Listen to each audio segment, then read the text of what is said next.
بسم اللہ الرحمن الرحیم۔ گمنام ہیرو کے معزز ناظرین، السلام علیکم۔ آئیے چلتے ہیں کہانی کی طرف۔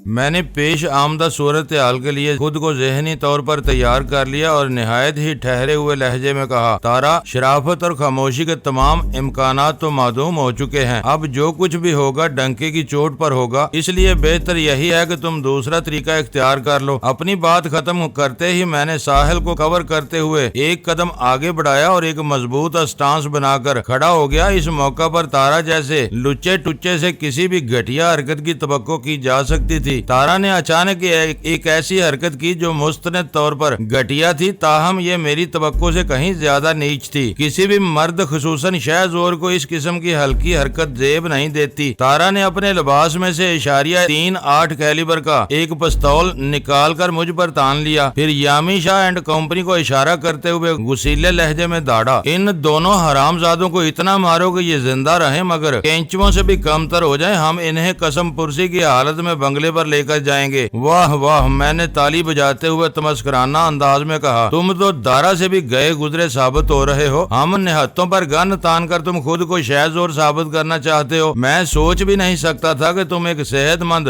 زنہ سے زیادہ کچھ بھی نہیں ہو۔ وہ میرے انگارہ جملوں سے جل بن کر سوختہ ہو گیا اور شدید رد عمل کے طور پر اس نے ساحل کی جانب جست بھری۔ ساحل کو میں نے مکمل اوٹ فراہم کر رکھی تھی، لہٰذا اس تک پہنچنے کے لیے تارا کو میرے پاس سے گزرنا تھا۔ میں پہلے ہی فرنٹل ہارس پوزیشن میں سٹانس بنائے کھڑا تھا۔ میں نے تارا کی جست کے جواب میں ایک لمبا سٹیپ لے کر سائیڈ کک اس کے سینے پر رسید کر دی۔ میری کک میں بے پناہ تھرسٹ تھا۔ تارا ہوا میں بیک ورڈ اچھلا اور پشت کے بل دروازے سے جا ٹکرایا۔ اس ٹکراؤ کے نتیجے میں پستول اس کے ہاتھ سے چھوٹ گیا تھا۔ یامی شاہ نے بجلی کی سی صورت سے مذکورہ پستول کمرے کے فرش پر سے اٹھا لیا۔ تارا اپنے بڑے بھائی دارا ہی کی طرح قد آور تھا۔ اس کا قد 6 فٹ سے نکلتا ہوا تھا۔ میں 6 فٹ 2 انچ قد کا تھا۔ وہ کم و بیش میرے برابر ہی تھا، تاہم میری بھرپور سائیڈ کک نے اسے تبرا کر رکھ دیا تھا۔ اس نے سر کو جھٹک کر اپنے حواس بحال کیے اور کھا جانے والی نظر سے مجھے گھورنے لگا۔ اس دوران میں یامی شاہ نے حق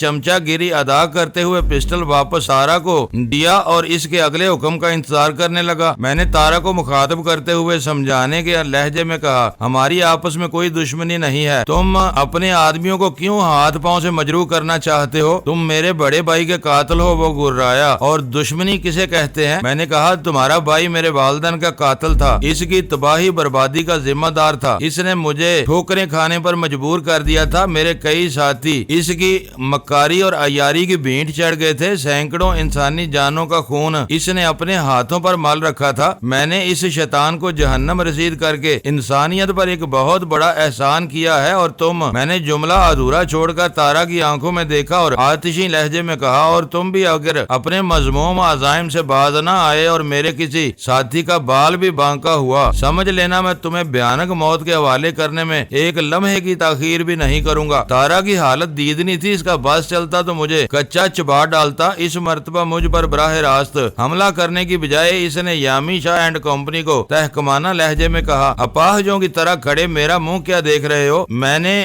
تمہیں اس کی بکواس سننے کے لیے نہیں بلوایا۔ آگے بڑھو اور اس بیس کو چھٹی کا دودھ یاد دلا دو۔ حکم حاکم مرگی مفاجات کے تحت تارا کے تینوں ساتھی ہماری جانب بڑھے۔ میر بخش اس تیزی سے بدلتی صورتحال سے کرنٹ پکڑ چکا تھا۔ وہ مارشل آرٹس کا کھلاڑی نہیں تھا، تاہم لڑائی بڑائی کے فن میں طاق تھا۔ وہ بھی اس وقت کسی بھی قسم کے متوقع حملے کے لیے بالکل چاقو چوبند کھڑا تھا۔ میں توقع کر رہا تھا کہ یامی شاہ میری طرف آئے گا، لیکن میں نے واضح طور پر محسوس کیا کہ وہ مجھ سے کترا رہا تھا۔ میں اس کے احتراز کو بخوبی سمجھ رہا تھا۔ دوپہر کو پیٹرول پمپ کے نزدیک عین چلتی ہوئی سڑک پر میں نے اس کی جو غرگت بنائی تھی، وہ اس کی یاد کو ابھی تک اپنے بدن سے چپکائے ہوئے تھا۔ یامی شاہ نے میر بخش کا رخ کیا تو موسیٰ اور عبداللہ میری جانب بڑھ آئے۔ میں نے ان کے قدموں کے انداز سے سمجھ لیا کہ وہ دیسی سٹائل ہی کے لڑاکا تھے، لہذا میں نے مارشل آرٹس کی مروجہ تکنیک میں تھوڑی تبدیلی کے ساتھ ان کا استقبال کیا۔ عبداللہ دراز قامت اور دبلا پتلا تھا۔ وہ ہوا میں مکہ لہراتے ہوئے مجھ پر حملہ آور ہوا۔ اس نے مکے سے میرے چہرے کو نشانہ بنانے کی کوشش کی تھی۔ میں نے ایک کمر کی لچک کو استعمال کرتے ہوئے چہرے کو لیفٹ جرک دی۔ عبداللہ کا مکہ میرے کندھے کے اوپر سے گزر کر آگے بڑھ گیا، تاہم اس عمل کے دوران میں عبداللہ کا جسم میرے بہت قریب آ گیا تھا۔ میں نے اس کی کمر پر ڈبل ہینڈ پش آزمایا، اس کے قدم اکھڑ گئے اور وہ موسیٰ سے ٹکراتے ہوئے لٹو کی طرح گھوم گیا۔ اسی اثنا میں موسیٰ مجھ پر پل پڑا۔ اس کا قد زیادہ نہیں تھا، تاہم جسمانی اعتبار سے وہ خاصا موٹا تازہ اور صحت مند تھا۔ وہ نہایت ہی غسیلے انداز میں اپنے تابڑ توڑ مکوں سے میرے سینے کو نشانہ بنانے لگا۔ میں بیک فٹ پر حرکت کرتے ہوئے اس کے مکوں کو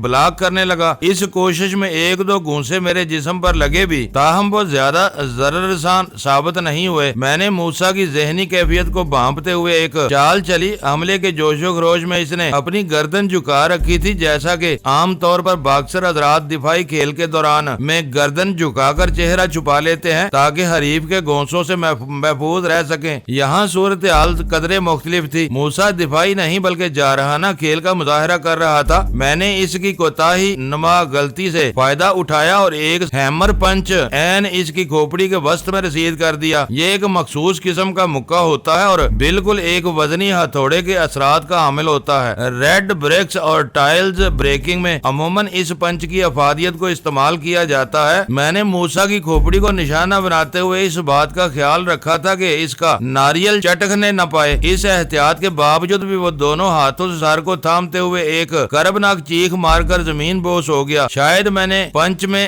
زیادہ توانائی صرف کر دی تھی یا پھر موسیٰ ہی کم ہمت واقع ہوا تھا۔ وہ فرش پر پڑا تکلیف کی شدت سے کرا رہا تھا۔ اس دوران میں میر بخش اور یامی شاہ کے درمیان ایک خوفناک مارکا جاری تھا۔ وہ دو بے قابو سانڈوں کے مانند ایک دوسرے کو چت کرنے کی کوشش کر رہے تھے۔ بنیادی طور پر وہ سندھی کی روایتی کشتی ملاکھڑا کا مظاہرہ کر رہے تھے۔ میں نے محسوس کیا کہ یامی شاہ میر بخش پر حاوی آ رہا تھا۔ یامی شاہ ایک سکہ بند بدماش تھا۔ وہ تو میرے مارشل آرٹس اور جمناسٹک نے اس کے حواس مختل کر دیے تھے، ورنہ وہ کسی سے کم نہیں تھا۔ میں میر بخش کی مدد کو آگے بڑھا تو عبداللہ تاڑ کی طرح میری راہ میں استادہ ہو گیا۔ دبلا پتلا ہونے کی وجہ سے وہ کچھ زیادہ ہی لمبا نظر آتا تھا۔ اس مرتبہ عبداللہ نے مجھ پر مکے سے حملہ نہیں کیا بلکہ اپنی ایک بانس ٹانگ کو میرے پیٹ میں مارنے کی کوشش کی۔ اس نے پاؤں کی ٹھوکر سے میرے نازک اعضاء کو نشانہ بنایا تھا، لیکن میں چونکہ اس کی طرف سے غافل نہیں تھا، اس لیے میں نے بڑی سرعت سے لوئر بلاکنگ کرتے ہوئے کراس ہینڈ پر اس کا وار روکا اور میکان کی انداز میں ایک نپی تلی راؤنڈ ہاؤس کے اس کے چہرے پر جڑ دی۔ عبداللہ اپنے چہرے کو تھامتے ہوئے پیچھے ہٹا اور ایک سسکاری لیتے ہوئے چہرے کو دبانے لگا۔ وہ ٹٹول کر یہ اندازہ کرنا چاہتا تھا کہ میری کک نے اس کو کس قدر نقصان پہنچایا تھا۔ نقصان تو پہنچ چکا تھا۔ جب اس نے چہرے سے ہاتھ ہٹائے تو وہاں خون موجود تھا۔ اس کا بالائی ہونٹ پھٹ چکا تھا اور وہاں سے بڑی تیزی سے خون رس رہا تھا۔ میں عبداللہ کو اس کے حال پر چھوڑ کر میر بخش کی جانب بڑھ گیا۔ یامی شاہ نے میر بخش کو زمین پر گرا لیا تھا اور اسے بری طرح رگید رہا تھا۔ میں نے آگے بڑھ کر یامی شاہ کے کالر میں ہاتھ ڈالا اور ایک جھٹکے سے اسے میر بخش کے اوپر سے کھینچ لیا۔ جب یامی شاہ نے گردن سیدھی کر کے صورتحال کو جاننے کی کوشش کی تو میں نے ایک فولادی پنچ اس کی ناک پر رسید کر دیا۔ اس کی ناک سے لہو جاری ہو گیا، شاید اس کا بانسا پھر گیا۔ اس کا چہرہ لہو لہان ہو رہا تھا۔ میرے دل میں یامی شاہ کے لیے بہت غصہ بھرا ہوا تھا۔ میں نے اسے ہاتھ پاؤں کی ٹھوکروں پر رکھ لیا اور پسپا کرتے ہوئے دیوار سے لگا دیا۔ دیوار سے پشت ٹکتے ہی وہ کٹے ہوئے شتیر کے مانند زمین بوس ہو گیا۔ اس کی حالت کو دیکھ کر یوں لگتا تھا جیسے وہ بے ہوش ہو گیا ہو۔ اسی لمحے مجھے ساحل کی چیخ سنائی دی۔ میں نے بجلی کی سی رفتار سے مڑ کر دیکھا۔ تارا ساحل کی پشت پر کھڑا تھا۔ اس نے بائیں ہاتھ میں ساحل کے بالوں کو مضبوطی سے دبوچ رکھا تھا اور دائیں ہاتھ میں پکڑے ہوئے پستول کی خوفناک نال ساحل کی گردن سے پیوست تھی۔ ساحل یقینی طور پر موت کے دانے پر کھڑی تھی۔ کسی بھی لمحے اشاریہ 3-8 کی گولی اس کی گردن میں سے گزرتے ہوئے دوسری جانب ایک وسیع شگاف پیدا کر سکتی تھی۔ تارا نے ساحل کو اس طرح دبوچ رکھا تھا کہ اگر بالفرض محال گولی چلانا بھی پڑ جائے تو وہ کلی طور پر محفوظ رہے۔ حالات اچانک سنگین صورت اختیار کر گئے تھے۔ تارا نے گمبھیر لہجے میں مجھے وارننگ دی، وجدان، اگر دنوں کی زندگی تمہیں عزیز ہے تو وہی کرو جو میں کہہ رہا ہوں۔ تمہیں ہر صورت میرے ساتھ وڈیرے کے بنگلے پر جانا ہوگا۔ مجھے اپنی ساتھی کی زندگی اتنی ہی عزیز ہے جتنی کہ خود اپنی۔ میں نے ٹھہرے ہوئے انداز میں اسے باتوں میں لگانے کی کوشش کی۔ تم ساحل کو چھوڑ دو، اس کی گردن سے پسٹل کی نال ہٹا دو، ہم دوستانہ ماحول میں بھی معاملہ طے کر سکتے ہیں، تم مجھے اتنا ہی بیوقوف سمجھتے ہو؟ وہ طنزیہ لہجے میں بولا، دھنوں کو ایک لمحے کے لیے بھی میں فری نہیں کروں گا۔ اور یہ تم نے دوستانہ ماحول کی کیا بات کی ہے؟ ہم ازلی دشمن ہیں، ہمیشہ دشمن ہی رہیں گے۔ میں نے اس کی آنکھوں میں دیکھتے ہوئے کہا، تمہاری اور تمہارے چودھری ملک نوازش علی کی دشمنی میرے ساتھ ہے، تم ساحل کو کیوں بیچ میں لا رہے ہو؟ یہ ساحل نہیں دھنو ہے۔ تارا نے پسٹل کی نال کا دباؤ ساحل کی گردن پر بڑھاتے ہوئے کہا، تم کبھی اسے کلثوم بنا لیتے ہو اور کبھی ساحل، لیکن یاد رکھو اس قسم کی چالیں ہم پر بے اثر ہیں۔ مجھے اچھی طرح معلوم ہے یہ بدھ مت کی پیروکار ہے، اس کا اس دنیا میں کوئی نہیں ہے، اسی لیے تم اسے بغل میں دبائے پھر رہے ہو۔ ایک لمحے کے توقف سے اس نے اضافہ کیا، یہ تم نے ٹھیک کہا، ہماری اصل دشمنی تم سے ہے، مگر اس دشمنی کے راستے میں تمہارا جو بھی ساتھی آئے گا وہ ہماری دشمنی کا نشانہ ضرور بنے گا۔ گئیوں کے ساتھ گن پسنے کی مثال تو تم نے سن رکھی ہوگی۔ میں اپنے مقصد میں کسی حد تک کامیاب ہو گیا تھا۔ میں اس کی کوشش میں تھا کہ کسی طرح تارا کو باتوں میں لگا کر ساحل کی نجات کا راستہ نکال سکوں۔ وہ میرے مکالمہ بازی کے پھندے میں پاؤں ڈال چکا تھا۔ میں نے پھندے کو تنگ کرنا شروع کر دیا۔ اس دوران میں اپنے اور تارا کے درمیانی فاصلے کو ذہن میں رکھتے ہوئے کسی فوری کارروائی کے بارے میں مسلسل سوچ رہا تھا۔ میں نے عام سے انداز میں کہا، مثالیں تو میں نے بہت سن رکھی ہیں تارا، لیکن تمہاری بزدلی کی کوئی مثال نہیں ملتی۔ تم کہنا کیا چاہتے ہو؟ وہ گرایا۔ میں نے کہا، تم ایک لڑکی کو گن پوائنٹ پر رکھ کر مجھے کمزور بنانے کی کوشش کر رہے ہو، یہ کوئی جواں مردی تو نہ ہوئی۔ میں نے تمہاری بہادری کے بہت سے غائبانہ قصے میر بخش کی زبانی سنے ہیں، مگر اب تمہیں دیکھ کر محسوس ہو رہا ہے وہ قصے کہانیاں جھوٹ کا پلندہ تھیں۔ اگر تم واقعی نامرد ہو تو پھر ساحل کو چھوڑ دو اور میرے ہاتھوں میں ہاتھ ڈال کر اپنی شہ زوری کو آزماؤ، میں بھی تو دیکھوں دارا کا چھوٹا بھائی کس پائے کا فائٹر ہے۔ وہ میرے چڑھاوے میں کچھ زیادہ نہ آیا اور زیر لب مسکراتے ہوئے زہریلے لہجے میں بولا، وجدان، میں تمہاری یہ خواہش ضرور پوری کروں گا، مگر یہاں نہیں بلکہ بنگلے پر پہنچ کر۔ ابھی میرے پاس کسی قسم کا میدان جمانے کی فرصت نہیں ہے۔ میں تارا کو مزید باتوں میں لگائے رکھنا چاہتا تھا کہ میر بخش نے میری اب تک کی محنت پر پانی پھیر دیا۔ یامی شاہ کی گرفت سے آزاد کروانے کے بعد میں اس کی طرف سے غافل ہو گیا تھا، کیونکہ ساحل کی چیخ نے مجھے اپنی طرف متوجہ کر لیا تھا۔ تارا سے میری مکالمت کے دوران میں میر بخش سنبھل چکا تھا اور اب حق دوستی نبھاتے ہوئے اس نے ایک فاش غلطی کر ڈالی تھی۔ وہ جوش جذبات میں آ کر تارا پر چھلانگ لگا بیٹھا تھا۔ میر بخش کی اس اچانک حرکت پر تارا کے ساتھ ساتھ میں بھی بوکھلا گیا تھا۔ تارا نے فطری رد عمل کے طور پر ساحل کی گردن سے پسٹل ہٹا کر میر بخش پر فائر کر دیا۔ ایک زوردار دھماکہ ہوا، مگر میر بخش فضا میں اچھل کر زمین پر گرنے کی بجائے سیدھا تارا پر آیا اور دونوں کو اپنے ساتھ لیتے ہوئے دور تک لڑکتا چلا گیا۔ میر بخش کی قسمت اچھی تھی کہ وہ براہ راست گولی کی زد میں نہیں آیا تھا، ورنہ اشاریہ 3-8 کی ظالم گولی اس پر ظلم کے پہاڑ توڑ دیتی۔ تاہم وہ بالکل محفوظ بھی نہیں رہا تھا۔ پسٹل سے نکلنے والی گولی اس کے دائیں بازو کو کندھے کے قریب سے چھو کر گزری تھی اور اسے قابل تلافی نقصان پہنچا گئی تھی۔ میر بخش اپنا گائل بازو تھام کر زمین سے اٹھنے کی کوشش کرنے لگا۔ میں اس موقع کا ایک لمحہ بھی ضائع کرنے کا تصور نہیں کر سکتا تھا۔ میں نے ہر شے کو فراموش کرتے ہوئے تارا کو اپنی نگاہ میں رکھا اور اس کی خاطر توازے شروع کر دی۔ وہ ساحل کے ساتھ ہی زمین پر گرا تھا، تاہم پسٹل ابھی تک اس کے ہاتھ ہی میں تھا۔ میں نے زمین پر گرتے ہوئے تارا کے پسٹل بردار ہاتھ پر اپنے پاؤں سے ایک بھرپور ٹھوکر ماری۔ پسٹل تارا کے ہاتھ سے نکل کر کمرے کے کونے میں چلا گیا۔ یہ ایک طرح سے اور بھی برا ہوا کیونکہ پسٹل جس مقام پر پہنچا تھا وہاں عبداللہ موجود تھا، جو اپنے زخمی ہونٹوں کو دبا کر خون بند کرنے کی کوشش کر رہا تھا۔ جب اس نے پسٹل کو اپنے قدموں کے قریب پایا تو اس کی آنکھوں میں چمک پیدا ہوئی اور وہ پسٹل اٹھانے کے لیے فوراً زمین کی طرف جھک گیا۔ میں نے عبداللہ کے عزائم کو بھانپتے ہوئے الگ سے یل کی تیز آواز نکالی اور فضا میں پرواز کرتے ہوئے اس کی طرف آیا۔ پھر اس سے پہلے کہ وہ زمین سے پسٹل اٹھا کر کوئی ایسی ویسی حرکت کرتا، میری سائیڈ فلائنگ کک اس کے جبڑے پر پڑی۔ یہ عین وہی وقت تھا جب وہ پسٹل اٹھا کر سیدھا کھڑا ہو رہا تھا۔ عبداللہ پسٹل سمیت ہوا میں اچھلا اور چوبی کرسی پر جا گرا۔ اس کا بالائی ہونٹ میں پہلے ہی زخمی کر چکا تھا۔ اب میرے پاؤں نے جو اس کے جبڑے کی مزاج پرسی کی تو وہ دوہری تکلیف میں مبتلا ہو کر کراہنے لگا۔ میں نے اس کا پیچھا نہ چھوڑا اور اس کے سر پر پہنچ گیا۔ وہ کرسی سے الجھا ہوا تھا اور میں نے محسوس کیا کہ وہ اٹھنے سے پہلے ہی کرسی کے عقب سے مجھ پر فائر کرنے کا ارادہ رکھتا تھا۔ میں نے زمین پر بیٹھے ہوئے بڑی سرعت سے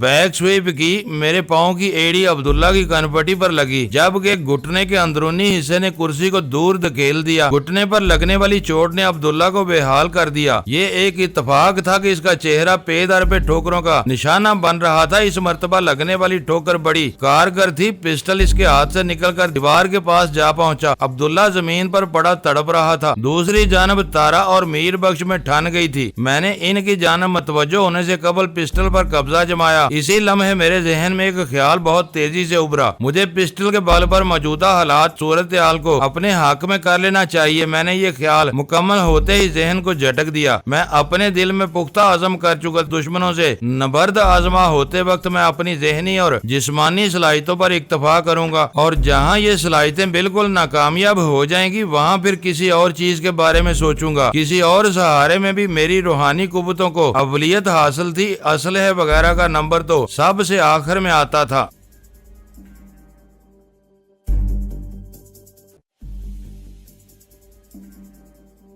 موجودہ صورتحال میں یہ پسٹل ہی سب سے زیادہ خطرناک اور مہلک ثابت ہو سکتا تھا جو اب میرے ہاتھ میں تھا۔ جس طرح سانپ کا زہر نکال دیا جائے تو وہ ایک حقیر کیچوے کی حیثیت اختیار کر جاتا ہے، بالکل اسی طرح اگر کسی گن میں سے گولیاں نکال لی جائیں تو وہ دانتی کھلونے سے زیادہ اہمیت کا حامل نہیں رہتا۔ میں نے ہاتھ میں پکڑے ہوئے پسٹل کا کلپ نکال کر اپنی جیب میں ڈالا اور خالی پسٹل کو ایک طرف پھینک دیا۔ میں نے مڑ کر دیکھا تو تارا میر بخش پر باری پڑ رہا تھا۔ میر بخش کے زخمی بازو سے اب باقاعدہ خون جاری ہو گیا تھا اور کندھے پر سے اس کی قمیض سرخ دکھائی دے رہی تھی، تاہم وہ تارا کے سامنے ڈٹا ہوا تھا۔ میں نے میر بخش کو مخاطب کرتے ہوئے کہا، گھبراؤ نہیں دوست، میں تمہاری مدد کو آ گیا ہوں۔ وہ زیادہ جوش و خروش سے تارا پر حملے کرنے لگا، مگر میں نے دیکھا کہ میر بخش کے اٹیک میں زیادہ دم نہیں تھا۔ اس نے برعکس تارا بڑی بے باکی سے اسے چوٹیں پہنچا رہا تھا۔ تارا کا ایک زبردست مکہ کھا کر میر بخش ڈگمگا گیا تو میں نے اسے کندھوں سے تھام کر پیچھے ہٹاتے ہوئے کہا، تم ساحل کا خیال رکھو میر بخش، میں اس سورنما سورما کو دیکھتا ہوں۔ میں ٹائیگر اسٹانس میں قدم جما کر تارا کے سامنے کھڑا ہو گیا اور اسی وقت مجھ پر ایک انکشاف ہوا۔ تارا بھی ایک مارشل آرٹسٹ تھا۔ میری اسٹانس کے جواب میں اس نے فرسٹ ایزی سانس بنایا اور گراہٹ امیز لہجے میں بولا، وجدان، میں نہیں چاہتا تھا کہ ہمارے درمیان یہاں ایک ٹیکنیکی جنگ چھڑ جائے، مگر تم نے مجھے مجبور کر دیا۔ مجبور تو تم اس وقت ہوگے تارا جب اپنے قدموں پر کھڑے ہونے کے قابل بھی نہیں رہو گے۔ میں نے اس کے چہرے اور کمر کو بیک وقت نظر میں رکھتے ہوئے کہا، آج میں تمہیں مجبوری کا مفہوم بڑی وضاحت سے سمجھا دوں گا۔ بہرحال مجھے تمہارے ایک ادا نے خوش کر دیا ہے۔ کون سی ادا؟ میں نے چونک کر پوچھا۔ میری نظر اس کی کمر کی ذرا سی جنبش کو بھی نظر انداز کرنے کے حق میں نہیں تھی، کیونکہ فائٹ کے دوران میں کمر کی اہمیت سب سے زیادہ ہوتی ہے۔ آپ کا مد مقابل اپنے ہاتھ یا پاؤں کو بھی جو بھی حرکت دیتا ہے اس کا براہ راست تعلق اس کی کمر سے ہوتا ہے۔ اگر آپ کو کمر کی جنبشوں کو سمجھنا آتا ہو تو پھر آپ فوراً یہ جان سکتے ہیں کہ مد مقابل آپ پر کس طور حملہ کرنے والا ہے۔ اس طرح آپ کو اپنے حریف پر قابو پانے میں آسانی ہو جاتی ہے۔ میں نے تارا کے سوال کا جواب دیتے ہوئے کہا، مجھے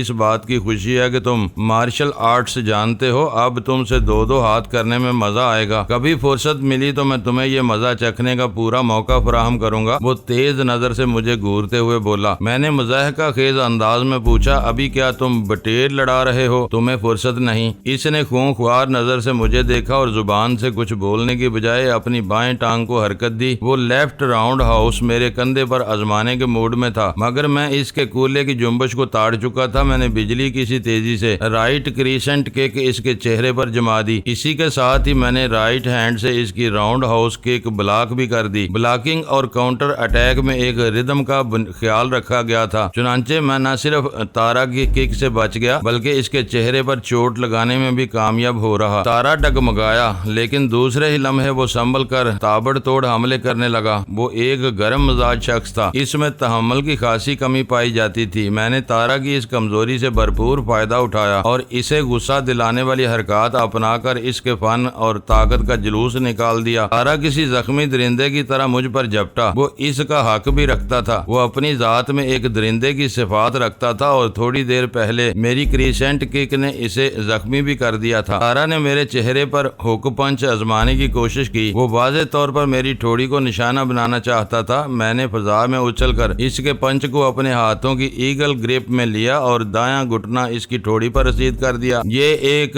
جواب غزل تھا۔ تارا نے میری ٹھوڑی کو مجروح کرنا چاہا تھا، میں نے جواباً اس کی ٹھوڑی کو مبارکباد پیش کر دی تھی۔ تارا کی زبان دانتوں تلے دب کر کٹ گئی اور خون نے اس کے دانے کو سرخ کر دیا۔ اس وقت وہ ایک مردار خور گدھ دکھائی دے رہا تھا۔ یہ ممکن نہیں تھا کہ اسے اپنے دانتوں اور زبان کو پہنچنے والے نقصان کا احساس نہ ہو۔ اس نے حلق سے گراہٹیں خارج کرتے ہوئے مجھے فرنٹ کک ماری۔ اس کے جوتے کا تلوا میرے کندھے پر لگا۔ کک میں زیادہ جان نہیں تھی، میں نے بآسانی اسے سہا اور اندر آتے ہوئے ایک فولادی پنچ اس کے سینے پر رسید کیا۔ تارا نے مکہ کھاتے ہی میری کلائی کو اپنے دونوں ہاتھوں میں جکڑ کر ایک مروڑا دیا اور میرے چہرے کو کسی حد تک زمین کی جانب جھکانے میں کامیاب ہو گیا۔ اس کا اگلا ارادہ میں فوراً بھانپ گیا۔ وہ میرے چہرے پر ایک بھرپور ٹھوکر اپنے پاؤں سے لگانا چاہتا تھا۔ میں نے اچانک جسم کو ڈھیلا چھوڑتے ہوئے خود کو کسی بے جان شے کی مانند زمین پر گرا دیا۔ رد عمل کے طور پر تارا اپنا توازن کھو بیٹھا۔ اگر اس موقع پر وہ میرا ہاتھ چھوڑ دیتا تو اپنا توازن برقرار رکھ سکتا تھا، لیکن اس نے تو میری کلائی کو اس طرح اپنے ہاتھوں میں دبوچ رکھا تھا جیسے کوئی بھوکا کتا ہڈی کو اپنے جبڑے میں دباتا ہے۔ تارا لہرا کر مجھ پر آیا، مگر میں اسی لمحے رول کر کے 3 فٹ آگے نکل گیا۔ میری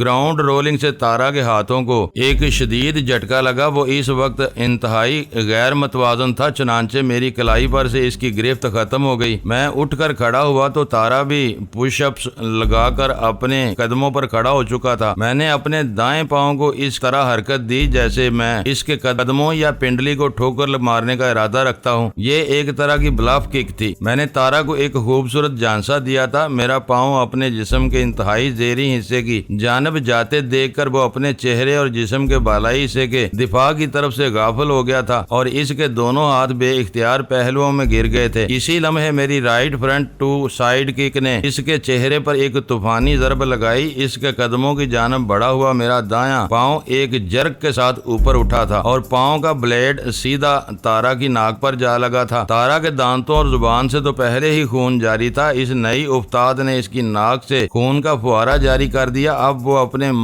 ناک منہ کا نہیں رہا تھا۔ وہ ڈگمگاتے قدموں سے پیچھے ہٹا تو میں نے ایک طویل سٹیپ لے کر رائٹ سائیڈ کک اس کی کمر پر رسید کر دی۔ تارا توپ سے نکلے ہوئے گولے کی مانند فضا میں پرواز کرتے ہوئے چوبی میز پر جا گرا۔ مذکورہ میز اس کے وزنی جثے کی آمد اور ٹکراؤ کو برداشت نہ کر سکی اور ایک احتجاج آمیز آواز پیدا کر کے چاروں پاؤں سے زمین بوس ہو گئی۔ اب وہ میز ایک تختے کی صورت اختیار کر چکی تھی جس کے مجروح پاؤں اس کے ارد گرد پڑے ہوئے تھے۔ میز کے چوبی تختے پر تارا بے حس و حرکت پڑا نظر آ رہا تھا۔ شاید اس کی ریڑھ کی ہڈی پر کوئی شدید چوٹ آئی تھی جس نے وقتی طور پر اسے اسٹل کر دیا تھا۔ میں نے طائرانہ نگاہ سے کمرے کی صورتحال کا جائزہ لیا۔ وہاں خاصی اٹھا پٹک ہو چکی تھی، ایک گولی بھی فائر کی گئی تھی، مگر مجھے حیرت اس بات پر تھی کہ ابھی تک ہوٹل کے عملے میں سے کسی نے مداخلت نہیں کی تھی۔ یہ تو ممکن نہیں تھا کہ ہوٹل والوں کو اس کمرے میں ہونے والی کارروائی کی خبر ہی نہ ہو۔ ہاں، یہ عین ممکن تھا کہ وہ دانستہ چشم پوشی سے کام لے رہے ہوں اور کسی مصلحت کے تحت خاموش ہو گئے ہوں۔ میر بخش نے مجھے بتایا تھا کہ یامی شاہ وہاں کا معروف گنڈا تھا اور وڈیرا اکبر سومرو سے بھی اس کے گہرے روابط تھے۔ تارا چونکہ وڈیرے کا مہمان تھا اس لیے اس کی اہمیت یامی شاہ سے کہیں زیادہ ہو گئی تھی۔ یہ وجہ ہو سکتی تھی کہ تارا اینڈ کمپنی کے معاملے میں ہوٹل والوں نے مکمل چپ سادھ لی تھی۔ تارا کے ساتھ آنے والے تینوں ڈشکروں کو میں نے کاسٹک سوڈا سے دھو کر کمرے کے فرش پر ڈال دیا تھا اور وہ آڑے ترچھے اوندے سیدھے پڑے ہوئے اپنے زخموں کی سکائی کر رہے تھے۔ یامی شاہ پہلے بھی میرے ہاتھوں اپنی بے عزتی کروا چکا تھا اور اب ایک دیوار کے ساتھ بے ہوش پڑا تھا۔ باریک مونچھوں والے موٹے تازے موسیٰ کو میری ایک ہی ہیمر پنچ نے لمبا لٹا دیا تھا۔ البتہ عبداللہ زخمی حالت میں ایک طرف پڑا دھیرے دھیرے کرا رہا تھا۔ اس ٹیم کا سرگنا یعنی تارا چاروں خانے چت پڑا تھا۔ میر بخش نحیف آواز میں مجھ سے کہا، وجدان سائیں، یہ اچھا موقع ہے، ہمیں یہاں سے نکل جانا چاہیے۔ اس نے ایک ہاتھ سے اپنے زخمی کندھے کو تھام رکھا تھا۔ تارا نے تھوڑی دیر پہلے اسے اچھی خاصی کوٹ چڑھائی تھی۔ اگر اس کا بازو زخمی نہ ہوتا تو ممکن تھا کہ وہ بھی تارا کو 2-4 کرارے ہاتھ جڑ دیتا۔ میں نے اس کی حالت کے پیش نظر کہا، پہلے میں تمہارے بازو کو دیکھ لوں۔ میرے بازو کو کچھ نہیں ہوا، میر بخش دانتوں پر دانت جماتے ہوئے بولا، میں بالکل ٹھیک ہوں۔ آپ جلد از جلد یہاں سے نکلنے کی کوشش کریں ورنہ یہ شیطان ہمیں جانے نہیں دیں گے۔ اگر یہ ہوش و حواس میں آ گئے تو ہمارے فرار کی ہر راہ مسدود کر دی جائے گی۔ اس کی آواز میں نقاہت اور درد کی آمیزش تھی۔ ساحل نے ہمدردانہ لہجے میں کہا، کہا میر بخش ہم یہاں سے بہت جلد روانہ ہو جائیں گے، مگر پہلے تمہارے بازو کا کچھ بندوبست کر لیں، اگر زیادہ خون بہہ گیا تو تمہارے اور ہمارے لیے بہت مشکل ہو جائے گی۔ میں نے آگے بڑھ کر اس کے زخمی بازو کو قمیض میں سے باہر نکال لیا۔ قمیض کی آستین میر بخش کے لہو میں تر بتر ہو چکی تھی۔ میں نے بغور کندھے کے زخمی حصے کا معائنہ کیا اور ایک اطمینان بھری سانس میرے سینے سے خارج ہو گئی۔ اشاریہ 3-8 کی گولی بازو کی جلد کو چھیلتی ہوئی نکل گئی تھی، تاہم تشویش کی کوئی بات نہیں تھی۔ اگر اس کے بازو پر کوئی پٹی وغیرہ باندھ دی جاتی تو خون کا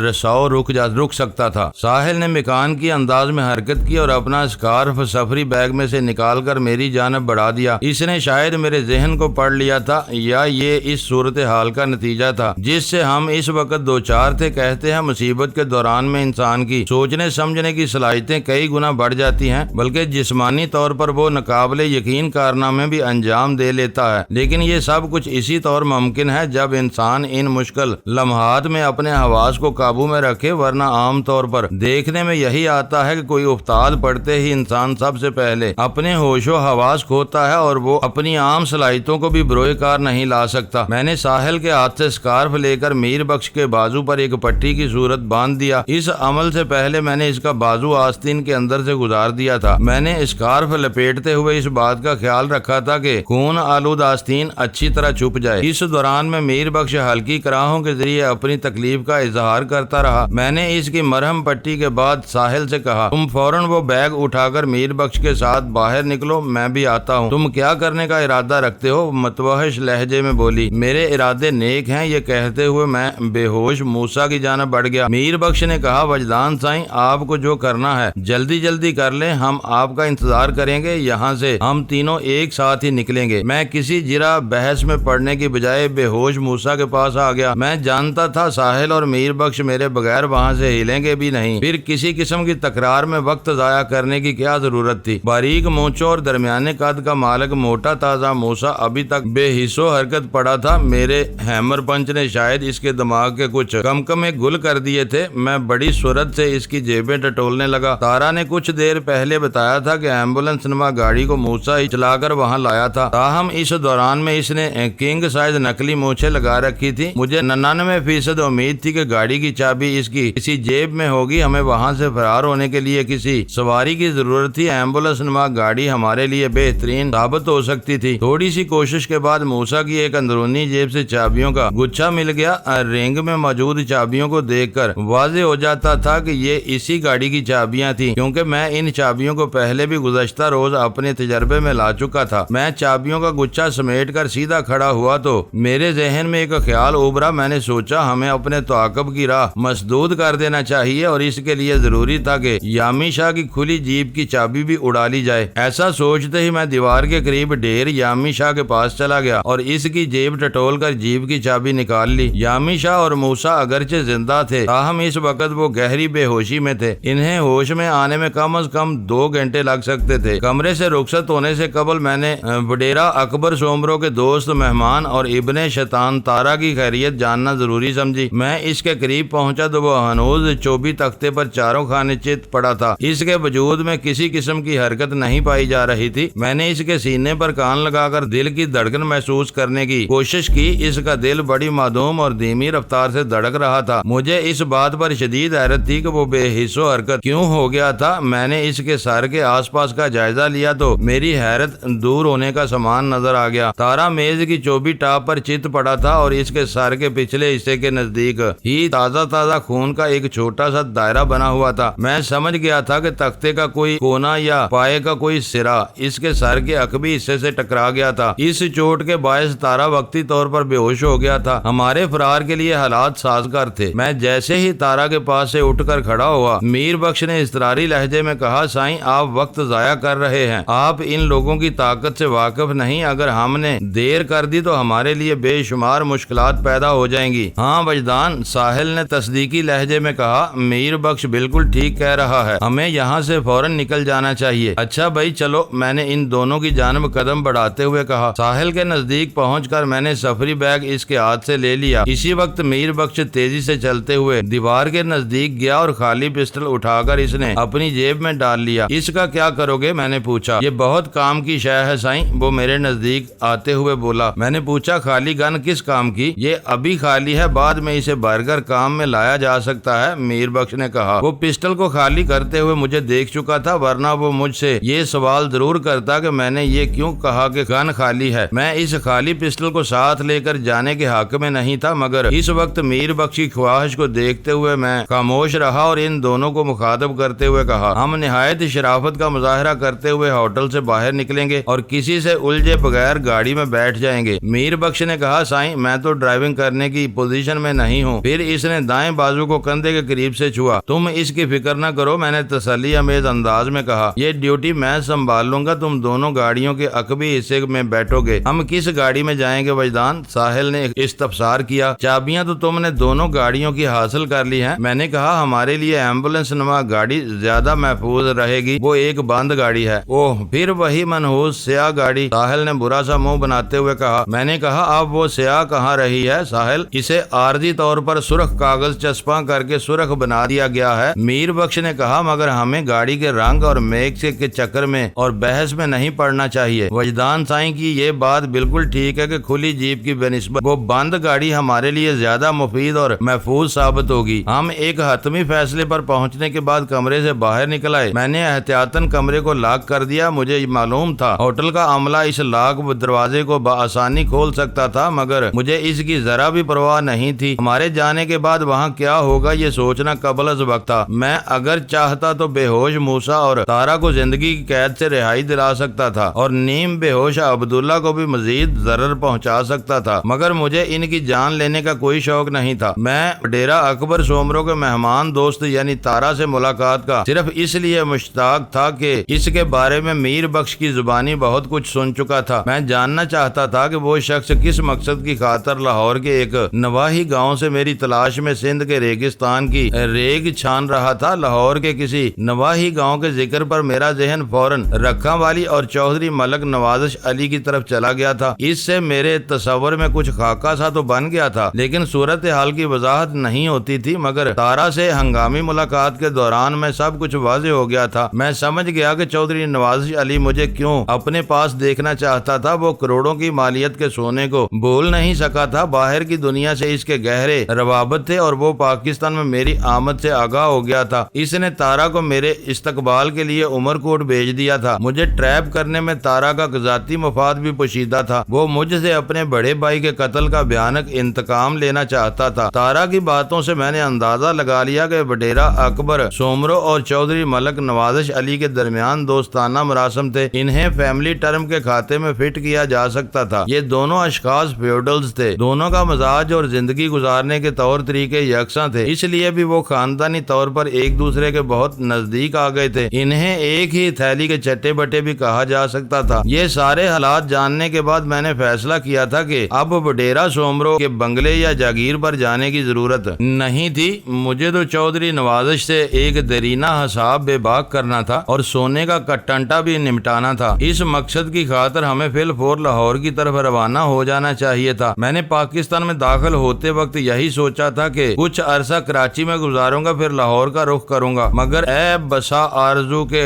خاک شدہ، وطن عزیز کی سرحد پار کرتے ہی ہم پر پے در پہ افتادیں ٹوٹتی رہیں۔ پہلے ہم رینجر کے ہتھے چڑھ گئے، پھر نقلی پولیس کا ڈرامہ چلتا رہا، اس کے بعد چوہے بلی کا کھیل شروع ہو گیا اور اب ایک مرتبہ پھر ہم فرار ہونے کا نادر موقع میسر آ گیا تھا۔ میں اس سنہری موقع سے بھرپور فائدہ اٹھانا چاہتا تھا۔ ہم بخیر و عافیت ہوٹل سے نکل کر سڑک پر آ گئے۔ وہاں ہوٹل کے سامنے وہ دونوں گاڑیاں آگے پیچھے کھڑی تھی۔ سرخ بہروپ والی سیاہ گاڑی آگے تھی، جبکہ یامی شاہ کی کھلی جیپ اس کے پیچھے کھڑی کی گئی تھی۔ ہمیں کسی نے روکنے کی کوشش نہیں کی، حالانکہ ہوٹل کے سامنے درجن بھر افراد جمع ہو چکے تھے۔ تاہم ایک بات میں نے خاص طور پر نوٹ کی، وہ یہ کہ جب ہم ایمبولینس نما گاڑی میں سوار ہو رہے تھے تو ہوٹل کے عملے کے کچھ افراد ہمارے کمرے کی جانب دوڑے تھے۔ میں نے تو یہی طے کیا تھا کہ میر بخش اور ساحل کو گاڑی کے عقبی حصے میں بٹھاؤں گا، مگر عین وقت پر میر بخش نے ایک مفید بات میرے ذہن تک پہنچائی۔ وجدان سائیں، آپ مجھے بھی ڈرائیونگ کیبن میں بیٹھنے دیں۔ وہ کیوں؟ میں نے پوچھا۔ اس نے کہا، آپ اس علاقے میں پہلی مرتبہ آئے ہیں، اس لیے یہاں کے راستوں اور مقامات کے بارے میں آپ کو کچھ معلوم نہیں ہوگا۔ آپ کی رہنمائی کے لیے ڈرائیونگ کیبن میں میری موجودگی بہت ضروری ہے۔ اس نے پتے کی بات کہی تھی۔ میں نے قائل ہو کر اسے پیسنجر سیٹ پر سوار کیا اور خود دوسری طرف سے گھوم گھوم کر ڈرائیونگ سیٹ سنبھال لی۔ ساحل کو میں پہلے ہی گاڑی کے عقبی حصے میں بٹھا چکا تھا۔ میں نے گاڑی کے اگنیشن میں چابی گھمائی اور ایک لمحے کی تاخیر کیے بنا گاڑی کو آگے بڑھا دیا۔ یہ وہی بند گاڑی تھی جس میں ہم نگر پارکر سے عمر کوٹ تک پہنچے تھے۔ راستے میں ایک مقام پر گاڑی کا ٹائر پھٹ گیا تھا۔ وہاں میرے اور میر بخش کے درمیان زبردست مارکا ہوا تھا، جس کے نتیجے میں میر بخش کا ایک ساتھی نواز علی میر بخش کی فائرنگ سے ہلاک ہو گیا تھا۔ میری جوان مردی اور راہ راست کی مسافرت سے میر بخش کو اس قدر متاثر کیا کہ وہ میرا بے دام کا غلام بننے پر تیار ہو گیا۔ تاہم میں نے اسے ایک آزمائش میں ڈال کر اپنا دوست بنانے کا وعدہ کیا تھا۔ میر بخش اس آزمائش پر پورا اترا تھا۔ گاڑی بڑی تیز رفتاری سے سڑک پر رواں دواں تھی۔ اس وقت سہ پہر ڈل چکی تھی اور شام کی آمد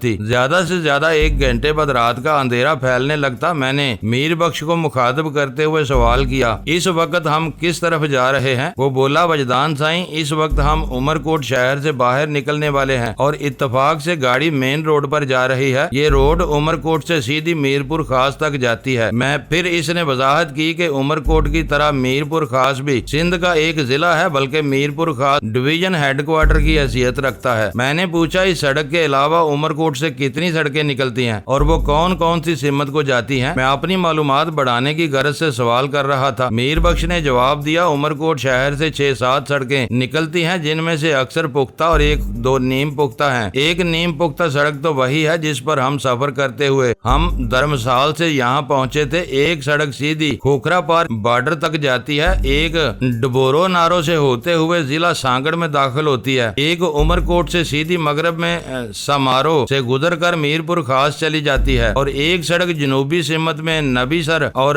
سیڈو وغیرہ سے گزرتے ہوئے میرپور خاص کے انتہائی جنوب میں پہنچ جاتی ہے۔ میر بخش کی فراہم کردہ معلومات نے گرد و پیش کا مکمل نقشہ میرے ذہن میں ابھار دیا۔ میں نے اس سے پوچھا، جس سڑک پر ہم محو سفر ہیں، اس پر میرپور خاص سے پہلے کون کون سے مقامات آئیں گے؟ ابھی چند منٹ میں ہم صوفی فقیر نامی ایک مقام سے گزرنے والے ہیں، اس نے بتایا۔ اس کے بعد اکڑی آئے گا، پھر شادی پلی، اور اس کے بعد ہم ضلع میرپور خاص میں داخل ہو جائیں گے۔ شادی پلی نامی قصبہ عمر کوٹ اور میرپور خاص کی ضلعی سرحد کے بہت قریب ہے۔ اگر ہم اسی طوفانی رفتار سے ڈرائیونگ کرتے رہے تو مغرب کے بعد شادی پلی میں ہوں گے۔ میں نے محسوس کیا کہ بات کرتے ہوئے میر بخش دھیرے دھیرے کرا بھی رہا تھا۔ میں سمجھ گیا کہ اس کے بازو میں تکلیف بڑھ رہی ہے۔ میں نے پوچھا، کیا بات ہے میر بخش؟ کچھ نہیں سائیں، وہ پٹی والا بازو دباتے ہوئے بولا۔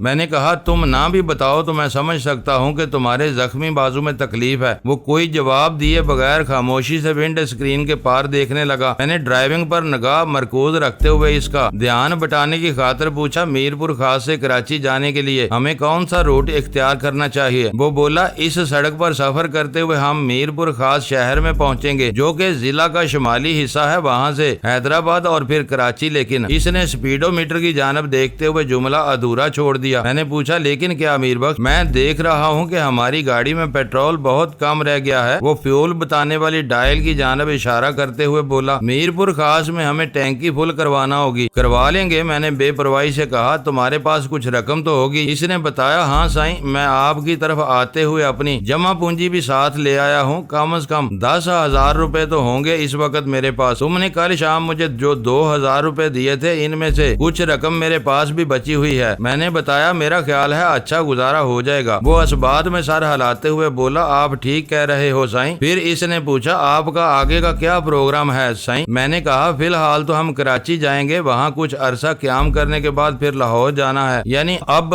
آپ وڈیرا اکبر سومرو کی طرف نہیں جائیں گے؟ نہیں، میں نے قطعیت سے کہا، میں جس مقصد کی خاطر وڈیرے کے بنگلے پر جانا چاہتا تھا وہ مقصد تو پورا ہو گیا۔ اکبر سومرو سے نہ تو میری کوئی دشمنی ہے اور نہ ہی کسی قسم کی دوستی۔ میں تو وہاں اس لیے جا رہا تھا کہ اس کے مہمان دوست کا دیدار کر سکوں۔ وہ بیچارہ لاہور کے ایک نواحی گاؤں سے مجھ سے ملنے کے لیے یہاں پہنچا تھا۔ تارا نے ہوٹل تک پہنچ کر میرا کام آسان کر دیا۔ میں تارا اور اس کے مشن سے بخوبی آگاہ ہو گیا ہوں، اس لیے واپس جانے کی ضرورت نہیں۔ اس کے سینے سے ایک اطمینان بھری سانس خارج ہوئی۔ وہ بولا، وجدان سائیں، آپ نے تو تارا کی اچھی خاصی درگت بنا ڈالی ہے۔ وہ ہوش میں آنے کے بعد ہمارے تعاقب میں نکل کھڑا ہوگا۔ وہ نکل کھڑا ہو یا نکل بیٹھ جائے، جائے یا نکل لیٹ جائے، اس سے کوئی فرق نہیں پڑتا۔ میں نے گاڑی کی سپیڈ کو کچھ اور بڑھاتے ہوئے کہا، جب تک وہ ہمارے تعاقب کے قابل ہوگا ہم اس کی پہنچ سے بہت دور نکل چکے ہوں گے۔ میر بخش نے کہا، سائیں ہمیں ہر صورت محتاط رہنے کی ضرورت ہے۔ یامی شاہ اور تارا جیسے لوگ بہت خطرناک ثابت ہوتے ہیں، ان کی ساری خطرناکی تو میں نے ہوٹل کے کمرے میں ناک کے راستے نکال دی ہے۔ میں نے ٹھوس لہجے میں کہا، اگر آئندہ انہوں نے میرے راستے میں رکاوٹ ڈالنے کی کوشش کی تو رہی صحیح کسر بھی پوری کر دوں گا۔ میر بخش نے اپنی دانست میں ایک اہم پہلو کی جانب میری توجہ مبذول کرواتے ہوئے کہا، وجدان سائیں جب ہم ہوٹل کے کمرے سے نکلے تھے تو تارا کا ایک ساتھی نیم بے ہوشی کے عالم میں کرا رہا تھا۔ وہ ہوش میں آنے کے بعد دوسروں کو بھی ہوش میں لانے کی ترکیبیں آزمائے گا، اور پھر ہوٹل کے باہر جو لوگ جمع تھے وہ ہمارے وہاں سے نکلتے ہی کمرے کی جانب بڑھ گئے، جن میں ہوٹل کے عملے کے لوگ بھی شامل تھے۔ میں نے اس کی بات کاٹتے ہوئے کہا، چنانچہ ہمیں اپنے تعاقب سے محتاط رہنا چاہیے، یہی کہنا چاہتے ہو نا؟ وہ حیرت بھری نظر سے مجھے دیکھتے ہوئے بولا، سائیں آپ نے تو ذرا سی بات پر توجہ رکھی ہے، رکھنا پڑتی ہے میر بخش۔ میں نے کہا، یہ تو کچھ بھی نہیں ہے، میں نے تو اس سے بھی بہت زیادہ خطرناک اور خون ریز صورتحال کا متعدد بار سامنا کیا ہے اور ہمیشہ حاضر دماغ رہا ہوں۔ ہاں سائیں، وہ سراہنے والے انداز میں بولا، حاضر دماغی اس قسم کے معاملات میں بہت ضروری ہوتی ہے۔ میں نے کہا، مجھے امید ہے تارا، یامی شاہ اور موسیٰ میں سے از خود کوئی ہوش میں آنے والا نہیں، وہ مزید 2-3 گھنٹے آرام فرمائیں گے۔ البتہ نیم بے ہوش یا نیم ہوش مند عبداللہ اور ہوٹل کے عملے سے کچھ بعید نہیں کہ وہ یقیناً بے ہوش افراد کو ہوش میں لانے کی کوشش کریں گے۔ یامی شاہ وغیرہ کو کوئی عام لوگ نہیں ہیں۔ آپ ٹھیک کہہ رہے ہو سائیں، میر بخش نے تائید کی لہجے میں بولا۔ میں تو سمجھتا ہوں ہمیں جلد از جلد بہت دور نکل جانا چاہیے۔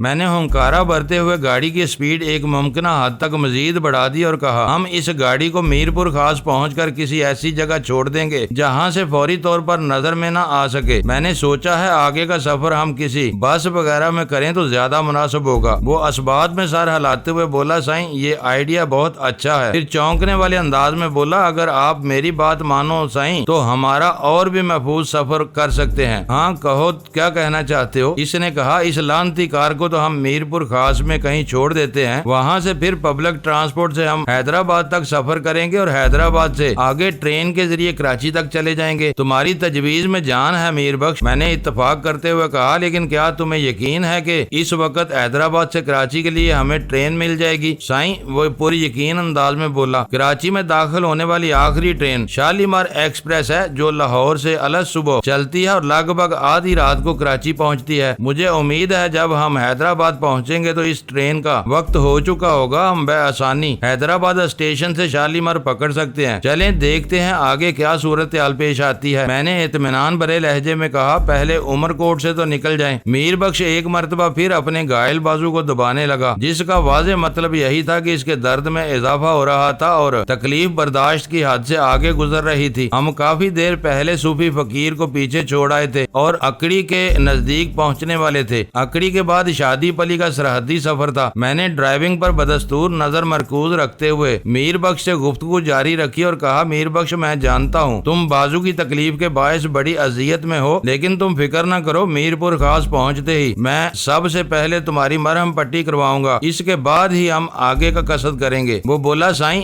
پٹی تو آپ نے کر دی ہے۔ اس کے ساتھ ہی اس نے اپنے زخمی بازو کی طرف اشارہ کیا اور کہا، اگر مزید کچھ ضرورت ہوئی تو کراچی جا کر دیکھ لیں گے۔ میں نے کہا، میں باقاعدہ مرہم پٹی کی بات کر رہا ہوں، یہ اسکارف تو ہنگامی حالات میں تمہارا خون روکنے کے لیے باندھا گیا ہے۔ خدا کا شکر ہے تم بچ گئے، ورنہ گولی اگر تمہارے جسم کے کسی نازک حصے میں پیوست ہو جاتی تو اس وقت تم زندہ حالت میں میرے ساتھ سفر نہیں کر رہے ہوتے۔ اللہ سائیں کے کام بہت نرالے ہیں وجدان سائیں، وہ فلسفیانہ انداز میں بولا، اللہ جسے رکھے اسے کون چکے۔ سائیں میں نے تصدیقی لہجے میں کہا، یہ بات تو تم بالکل ٹھیک کہہ رہے ہو میر بخش، میں بھی بارہا موت کے منہ میں جاتے جاتے بچا ہوں، اس لیے بچا ہوں کہ میری زندگی ابھی باقی تھی۔ زندگی اس لیے باقی تھی کہ مارنے والے سے بچانے والا زیادہ صاحب قدرت اور طاقتور ہے، واقعی جسے اللہ رکھے اسے کون چکے۔ میں نے اپنی بات کے اختتام میں میر بخش کے الفاظ دہرائے تو وہ خوش ہو گیا، بولا، وجدان سائیں وہاں ہوٹل میں جب آپ تارا سے گفتگو کر رہے تھے تو چودھری ملک نوازش علی اور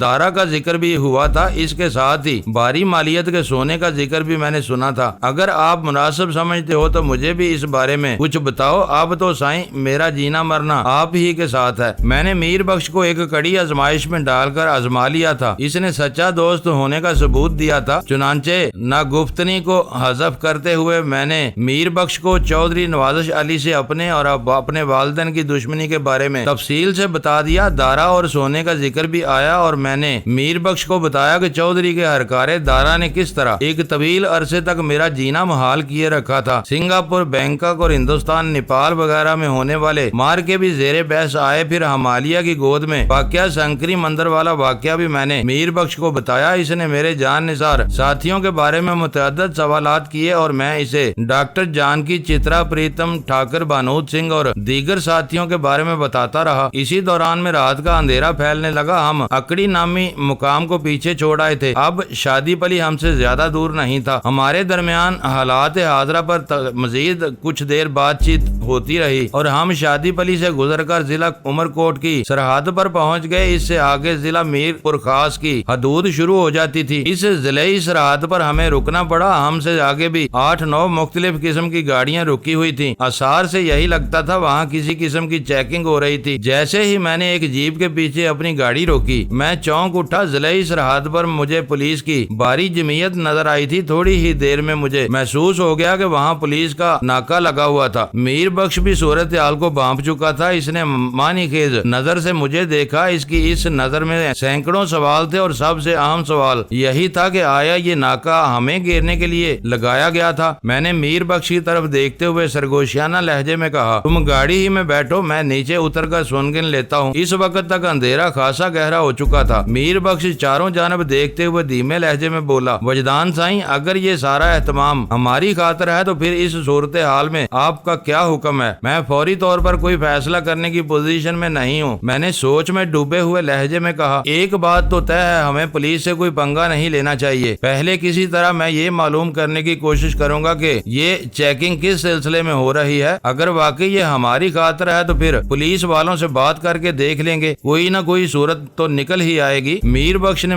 کہا، مجھے تو حیرت ہو رہی ہے، پولیس والوں کو اتنی جلدی ہمارے فرار کی خبر کس طرح ہو گئی اور عمر کوٹ سے اتنی دور میر پور خاص کے بارڈر پر انہوں نے ناکہ لگا لیا ہے؟ تمہیں اس سلسلے میں قبل از وقت حیرت زدہ ہونے کی ضرورت نہیں میر بخش، میں نے تسلی آمیز لہجے میں کہا۔ ابھی یہ بات ثابت نہیں ہوئی کہ پولیس والے ہمارے ہی استقبال کے لیے یہاں موجود ہیں، اور رہی یہ بات کہ انہوں نے بارڈر پر ناکہ کیوں لگایا ہے تو اس کا سبب بھی بہت جلد معلوم ہو جائے گا۔ میں ڈرائیونگ سیٹ چھوڑنے لگا تو میر بخش نے کہا، سائیں آپ نے تو ہوٹل کے کمرے میں پستول کو خالی کر کے میگزین اپنی جیب میں ڈال لیا تھا۔ اگر آپ وہ میگزین مجھے دے دیں تو یہ میں پستول کو بھر کر مفید تر بنا سکتا ہوں۔ میں نے ایک لمحے سوچنے کے بعد گولیوں والا کلپ اپنی جیب سے نکال کر اس کی طرف بڑھا دیا اور تنبیہی انداز میں کہا، ٹھیک ہے تم پستول کو لوڈ کر لو، لیکن ایک بات ذہن میں رکھنا، اس کا استعمال انتہائی ناگزیر صورتحال میں کیا جائے گا اور وہ بھی ایک حد تک۔ میں خواہ مخواہ کسی انسان کی جان لینے کے حق میں نہیں ہوں اور خاص طور پر قانون کے محافظوں سے تو ہمیں کوئی دشمنی مول نہیں لینا۔ آپ بے فکر رہو سائیں، وہ اس بات میں گردن ہلاتے ہوئے بولا، میں آپ کی بات اچھی طرح سمجھ رہا ہوں، انشاءاللہ آپ کو مجھ سے کوئی شکایت نہیں ہوگی۔ جب سے میں نے گاڑی روکی تھی ساحل کو میں نے بے قرار پایا تھا۔ بیک ویو مرر میں اس کے چہرے کے تاثرات کو بڑی وضاحت سے پڑھ چکا تھا۔ ہمارے درمیان موجود مضبوط شیشے کی وجہ سے بات چیت نہیں ہو سکتی تھی، اس لیے میں نے یہی مناسب سمجھا کہ گاڑی سے اتر کر ساحل کے پاس جاؤں اور اسے ہوشیار رہنے کی تاکید بھی کر دوں۔ ڈرائیونگ کیبن اور گاڑی کے پچھلے حصے میں ہلکی لائٹ موجود تھی جس میں گاڑی کے اندرونی ماحول کو بآسانی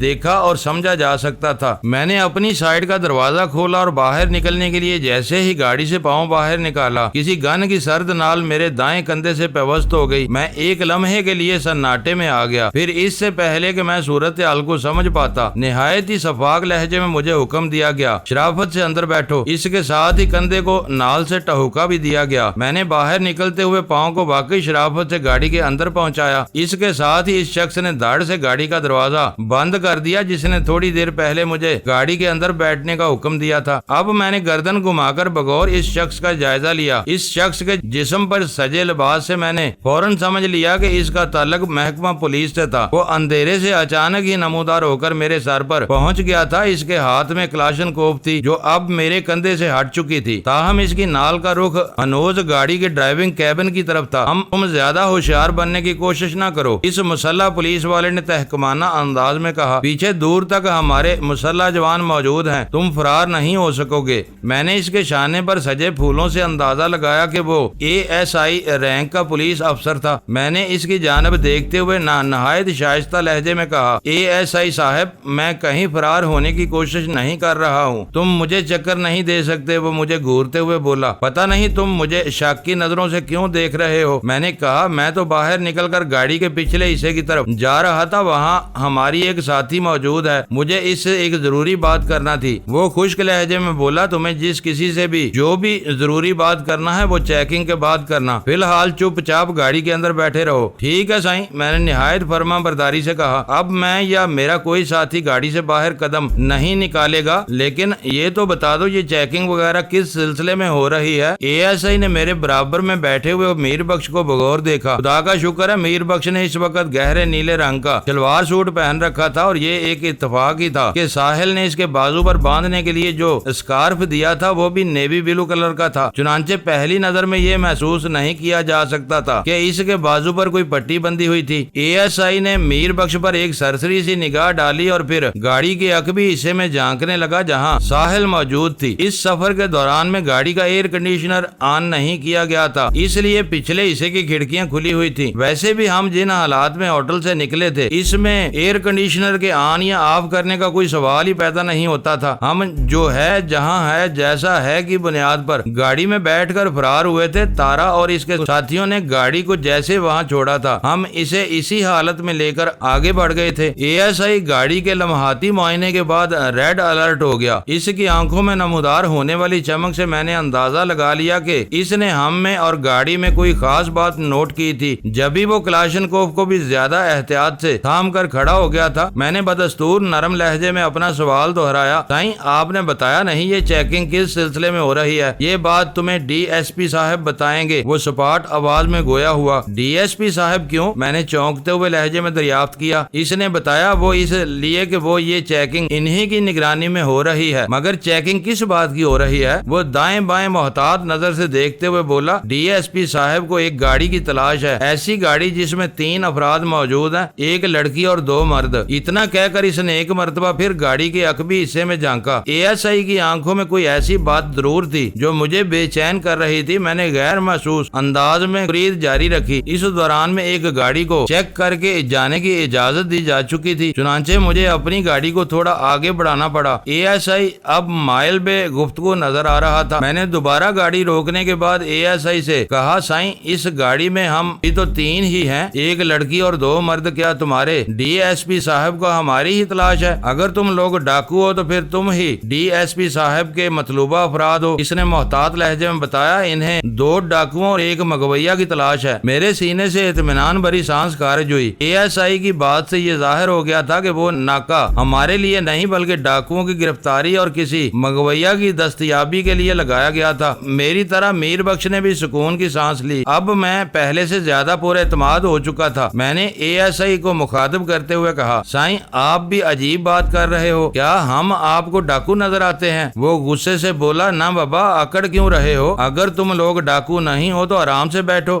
DSP صاحب تمہیں کچھ نہیں کہیں گے۔ انہوں نے تو 2 خطرناک ڈاکوؤں کی گرفتاری کے لیے ناکہ لگایا ہے جو بیس بدل کر فرار ہونے کی کوشش کر رہے ہیں، اور یہ مغویہ لڑکی کا کیا چکر ہے سائیں؟ میں نے نرم لہجے میں قرید جاری رکھی۔ وہ کچھ سوچنے کے بعد بولا، ممتاز نامی ایک لڑکی کو خطرناک ڈاکو منگل سنگھ نے اغوا کر لیا تھا، جس کی رہائی کے عوض اس نے لڑکی کے باپ سے 50 لاکھ روپے مانگے تھے۔ لڑکی کا باپ ڈاکو کی دھمکیوں میں نہ آیا اور اس نے فل فور پولیس سے مدد طلب کر لی۔ سننے میں آیا ہے لڑکی کے باپ کا کوئی رشتہ دار پولیس میں ہے، شاید اسی وجہ سے اس نے پولیس میں رپورٹ کر دی تھی۔ ایک لمحے کو وہ سانس لینے کو رکا، پھر بات جاری رکھتے ہوئے بولا، منگل سنگھ لڑکی کو اغوا کر کے گھنے جنگلات میں لے گیا تھا۔ پولیس نے وہاں پہنچ کر کامیاب چھاپا مارا، مگر منگل سنگھ لڑکی کے ساتھ فرار ہونے میں کامیاب ہو گیا۔ اب پتا چلا ہے کہ وہ بیس بدل کر میرپور خاص کی طرف نکلنا چاہتا ہے، اس کا ایک ساتھی بھی ہمراہ ہے اور وہ تینوں ایک گاڑی میں سوار ہیں۔ ASI نے اپنی بے دھیانی میں کافی مفید معلومات فراہم کر دی تھی۔ ہمیں جو شک ہوا تھا معاملہ اس کے بالکل برعکس نکلا تھا۔ وہ ناکہ ہمیں گھیرنے کے لیے نہیں بلکہ کسی منگل سنگھ نامی ڈاکو کو گرفتار کرنے کے لیے لگایا گیا تھا۔ واضح رہے کہ اندرون سندھ میں ہندو اچھی خاصی تعداد میں رہائش پذیر ہیں، زندگی کے ہر شعبے میں ان کا عمل دخل ہے، خاص طور پر انڈیا اور پاکستان کے بارڈر پر جو علاقے پائے پائے جاتے ہیں وہاں ہندو اور مسلمان لگ بھگ برابر تعداد میں پائے جاتے ہیں، بعض جگہ تو وہ مسلمانوں سے زیادہ طاقت میں ہیں۔ میں نے بولے اے ایس آئی کی مخاطب کرتے ہوئے پوچھا، سائیں آپ کا عہدہ تو میں جان چکا ہوں، آپ اے ایس آئی ہو، ذرا یہ بھی بتا دو آپ کا نام کیا ہے؟ پھر میں نے مکھن لگاتے ہوئے کہا، ویسے آپ کے بدن پر پولیس کی وردی خوب جچ رہی ہے۔ وہ خوش ہو گیا اور جوش بھرے لہجے میں پوچھنے لگا، آپ کو میرے عہدے کا کیسے پتا چلا؟ سائیں آپ کے شولڈر کے پھول بول رہے ہیں، میں نے زیر لب مسکراتے ہوئے کہا۔ اسی وقت مجھے گاڑی تھوڑی اور آگے بڑھانا پڑی۔ ہماری گاڑی جس مقام پر کھڑی تھی وہ جگہ اندھیرے میں تھی، جبکہ ناکے والے مقام پر کچھ روشنی نظر آ رہی تھی۔ مجھے یقین تھا کہ اے ایس آئی کو مجھ سے باتیں کرتے ہوئے کسی نے نہیں دیکھا ہوگا۔ میں نے اے ایس آئی کو یاد دلاتے ہوئے کہا، سائیں آپ نے ابھی تک اپنا نام نہیں بتایا۔ میں جمشید ہوں، وہ بولا۔ A S I Jamshed Ahmed. میں نے پوچھا، جمشید سائیں، لگتا ہے پولیس کی خاصی بھاری نفری یہاں موجود ہے۔ ہاں سائیں، وہ اس بات میں گردن ہلاتے ہوئے بولا، ڈی ایس پی صاحب تو ہیں ہی، ان کے علاوہ شادی پلی کا تھانہ incharge 2 A S I, 1 S I اور درجن بھر کانسٹیبل بھی اس مشن میں شامل ہیں، جو سب کے سب مسلح اور چوکس ہیں۔ ایس پی عمر کوٹ کی جانب سے بڑے سخت آرڈرز آئے ہیں، اسی لیے منگل سنگھ کی گرفتاری کے لیے ڈی ایس پی صاحب خود موقع پر موجود ہیں۔ میں نے کہا، اس تیاری سے تو لگتا ہے کہ منگل سنگھ ڈاکو پولیس کے لیے بہت اہم ہے۔ بہت اہم سائیں، اس نے تائید کی۔ ممتاز نامی لڑکی کسی صاحب حیثیت شخص کی بیٹی ہے اور اس نے پولیس میں بہت اوپر سے سورس لگائی ہے۔ ویسے بھی پولیس منگل سنگھ کو کافی عرصے سے تلاش کر رہی تھی، اس کے کھاتے میں ڈکیٹی، اغوا اور قتل جیسی کئی سنگین وارداتیں لکھی ہوئی ہیں۔ پولیس نے سرگرمی دکھاتے ہوئے اس کے ڈیرے پر چھاپا مارا تو وہاں اچھی خاصی مارا ماری ہو گئی، جس کے نتیجے میں منگل سنگھ کے 3 ساتھی پولیس کی گولیوں کا نشانہ بن گئے۔ معزز ناظرین، لائک کریں، شیئر کریں اور کمنٹس باکس میں پاک آرمی زندہ باد، پاکستان پائندہ باد کا نعرہ ضرور درج کر کے اپنے ملک پر فخر کریں اور پاکستان کی بنیادیں مضبوط کرنے میں اپنا کردار ادا کریں۔ ویڈیو دیکھنے کا شکریہ۔ معزز ناظرین، اپنا خیال رکھیے گا اور ہمارے چینل کا بھی۔ ISI پاک آرمی زندہ باد، پاکستان پائندہ باد۔